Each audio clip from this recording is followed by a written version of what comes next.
Hey everybody, I'm going to give it just a second so that Facebook has enough time to tell people we're going. And then we're going to get started with our first day of training. Woohoo! Super excited about this. Just another second. I'm not a fan of waiting, so we're going to just dive in and you can watch the replay to get the first part if you've missed it. Living in the flow. Thank you for choosing this awesome topic. I have always been someone who's not super flowy. I like things to go my way. I like to be in control. I like to know what's going on. I like to have a plan and follow the plan. And learning to live in the flow is a fun and challenging experience for people like me. So let's talk about what that means to live in the flow. This is how I like to describe it. So when water starts first coming out of a mountain, right? It comes out as this beautiful mountain spring, and it's just this little trickle of water poking up out of the ground, and it just starts going down. Now, it doesn't, we want to keep in mind that its goal is to get to the ocean. Have you ever thought of that? Its ultimate goal is to get to the ocean. Now, if it were me, we would pick the direct route. We'd fly like the bird or the airplane. Zoom, zoom, there's the ocean, there's me, and that's how we're going to get there. But that is not living in the flow. That's living in control. Living in the flow. So this little trickle of water starts coming out of the mountain, and it's just scrolling. It's just peeking its way out. It's this tiny little trickle, and it's coming out, and it hits all these little obstacles. It hits a leaf or a small branch, maybe even a little rock. And instead of just waiting for the power and pressure of the water to build up behind it, it just goes around. So it has this very windy path, this little trickle from the spring that comes out of the mountain until it reaches a creek or a stream of some kind. And then it joins with all these other little trickles and springs that come out of the mountain, and it gets a little larger. But still, does it just force its way direct line to the ocean? No. It follows this path. It allows obstacles to it just bends and goes around them, and pretty soon it meets up with a big river. And so all of these streams or creeks are coming into the river and joining, and then it gets larger. Again, have you ever seen a straight river? No. They twist and they turn and they wiggle their way all the way to the ocean. That is what it's like to live in the flow. Yes, you're gonna come across obstacles. And as you become more powerful and strong, you may just roll right over those and push them out of your way.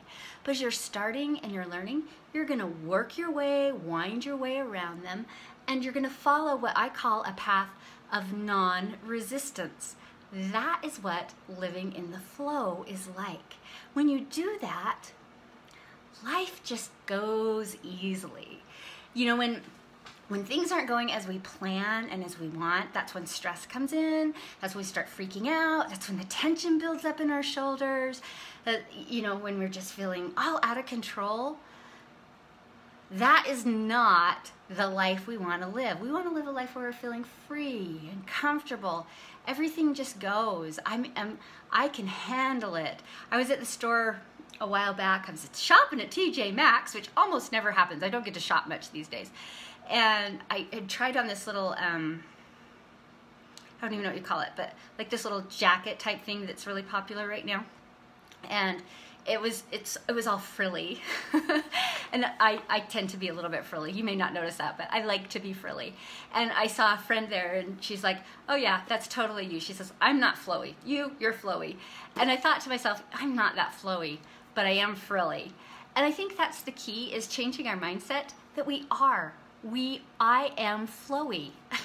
That's a Carolyn word, but I am flowy, and it's good for me to be flowy, and it's good for me to allow myself to be flowy.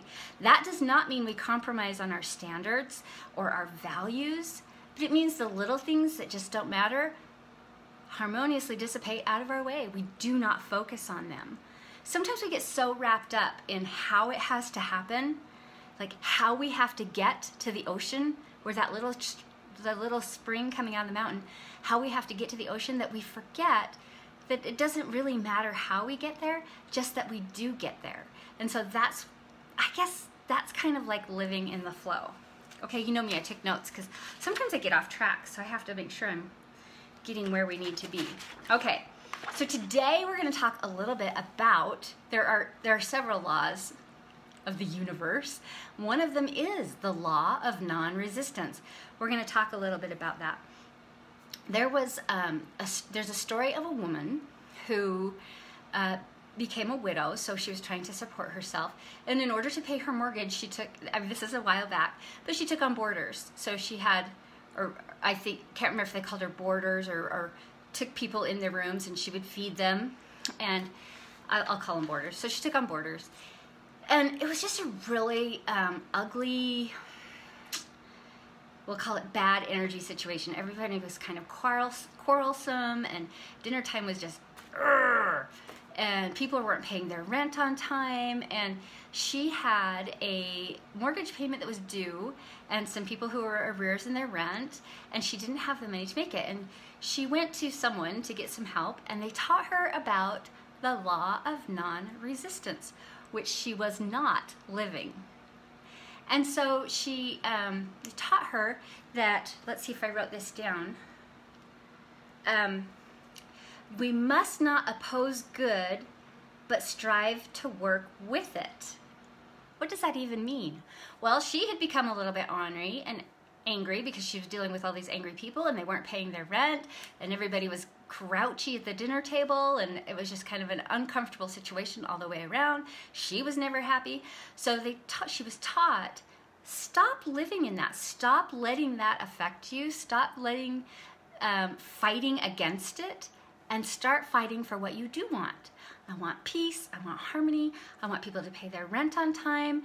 And so she went home that night to feed her house full of boarders. And instead of coming in and throwing the food at them and, why do you have to be so angry and I'm tired of dealing with you, she smiled. She politely gave them their food.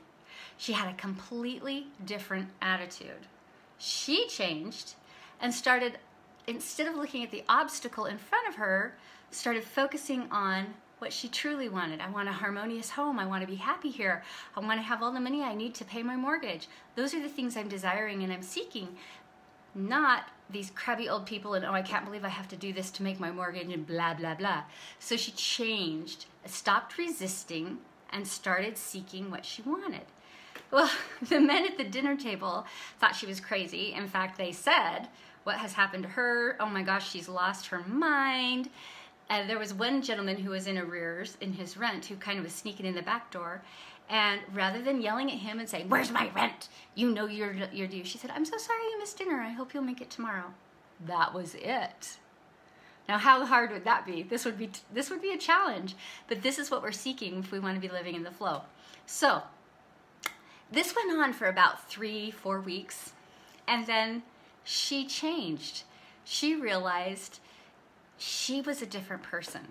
And I'll put it in energy terms. Her energy changed. Everything about her changed. This had an effect on everyone in the household. In fact, not only did dinner time become a happy time, and everyone started paying their rent on time, she even had a waiting list for people who wanted to stay there when a vacancy came up. Complete shift and turnaround. Do you see where I'm headed here? This non-resistance thing. So often we spend a lot of time focusing on the things that are the obstacles in front of us, right? We have something going on in our lives that isn't what we want. You know, I didn't want to be out of work. I didn't want to live in this town. I didn't want to be separated from my spouse. Whatever it is, you know, whatever situation it is that you're currently facing that maybe is, you know, I didn't want to be divorced. I don't like that. I want to be married. But we focus on I didn't want to be here. This isn't what I wanted. This might be what I'm living, but this isn't what I wanted. Okay, those are our obstacles we're facing. Those are the things that we're giving power to. Duh. Sometimes we forget. Don't give power to the obstacle. Be like the little spring that comes out of the mountain and just goes around it. Now, I'm not saying walk through life with blinders on and ignore everything, but I'm saying keep your eye focused on the end goal. What is the end goal I really want? I want a harmonious relationship with my spouse. Okay, if that's what I really want, then that's what I'm going to think about, and that's what I'm going to live for. And when a divorce pops up in front of me and I'm thinking, holy crap, this is not a harmonious relationship with my spouse, I'm just saying, you know what? It's a stepping stone. Let's handle this in the best way possible. One of the things to do is to look for evidence of good. So you accept the condition as it is, and then look for the evidence of good in the situation. What good is there in a divorce? Good question. There is good you can find. There's things you can learn about yourself, maybe about your children, maybe about your abilities to support yourself or to make changes you never thought you could change. Or maybe you realize that you weren't really the best person you could be, and now you can see that.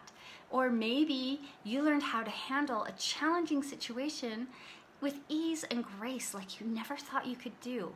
I don't know what your silver lining is for your challenge, but there is one. Maybe you have this huge past behind you with all these things that have been challenges for you and shaped who you are, but you feel a lot of guilt and pressure about them. And now those are creeping into your current relationship and you feel it. Well, that's not a very flowy situation, is it? So look at those and see the good. Look for the good in them. What good is there? Okay, well, this is what I learned. And now I know I won't do that again. Write it down. You've heard me say this a million times, but there's huge power in taking pen to paper, even more so than speaking. I don't know why. It's something about the brain and the writing. It's even better than, you got to write it, not type it, but huge power in that. Journal about it. Write it down. Oh my gosh, these are all the wonderful things I'm learning. So look for it, be acceptable to it, and then more of it's going to appear. It's like gratitude, right? It is gratitude. As you see the good in something, you're going to see more good in something. As you start to see the good in another person, you're going to see more good in them. As you stop focusing on the negative and start focusing on the positive, you see more positive. If you keep focusing on the negative or the downside, you're going to see more of that. Great example is in relationships. I'm saying that a lot, huh? But a great example is in relationships. If you have someone in your family who's constantly annoying you and you're allowing yourself to see that, you're going to see more and more of that big stumbling block in your way. You're like that little stream building up the pressure, trying to push it out of the way. If I stop and let go and start focusing on, okay, they do all these annoying things, but what good is there in that person? Or what good is there in that situation? The boulder gets smaller. It gets easier to go around. I no longer see it. I can see where I really want to go is having a great relationship with this person. I let go of all the garbage. I let go of the stumbling blocks. I let go of the obstacles, and I move forward. Ooh, is that making sense? I hope so. Okay. Now that we've got a little bit of framework on these obstacles that come in our way, and understanding that they're just a challenge for us, and maybe we need to just be looking at the positive in what's happening there. Okay, so I broke my arm, and now I can't. Oh, great example. My, I don't know, she's like my second cousin. No, she's my first cousin twice removed. I don't know. My first cousin once removed, his daughter, young girl doing gymnastics, loves gymnastics, was doing cartwheels over and over and over again, somehow broke her arm. So she's in a cast, her arms all tied up. She goes to her gymnastics like recital. I don't know what it's called. And so she doesn't just say, oh, I guess I can't perform because I have this broken arm. No, she does one-handed cartwheels with her non-dominant hand. That is seeing the good. That is going with the flow. How many of us would have just sat on the bench and said, well, woe is me, I don't get to perform, even though I love to do gymnastics. I broke my arm, so I don't get to play anymore. That would have been me. But when you learn to go in the flow, then you say, oh, well, hey, now I can learn to do gymnastics with my non-dominant, or cartwheels with my non-dominant arm, and whoop, whoop, whoop, look how cool I am. That is going with the flow. Okay, so I digress. Okay, here is your challenge, assignment, homework, life skill to work on. So often when things like that happen, we'll use the the gymnastics cartwheel experience. We just have a habit of reacting. Just like I said, oh, woe is me. I'm not gonna be able to do cartwheels now. I don't get to be in the final recital for gymnastics. But the fact is, we need to take a breath and respond rather than react. Oh, I hope I got the first word right. So we react. We just say, oh, life is over.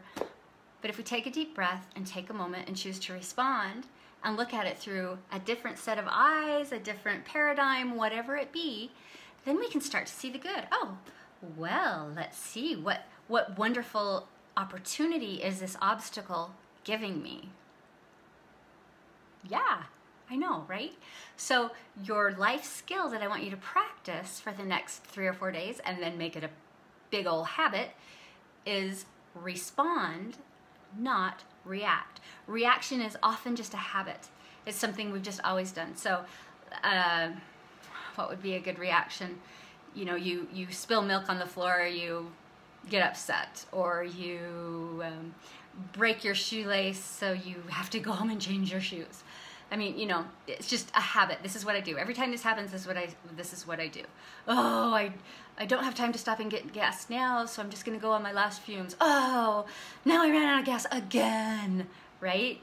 So let's start to think about, rather than react, how can I respond? Ooh, well, my habit of not filling up the gas tank has caused me to run out of gas again. I wonder what wonderful skill I can learn from this. Or, oh crap, my husband lost his job. Now we're gonna just have to go get on unemployment. I don't know what we're gonna do. React or respond?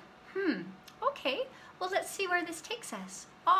2 days later, he gets a better job with more money and better hours. Sweet!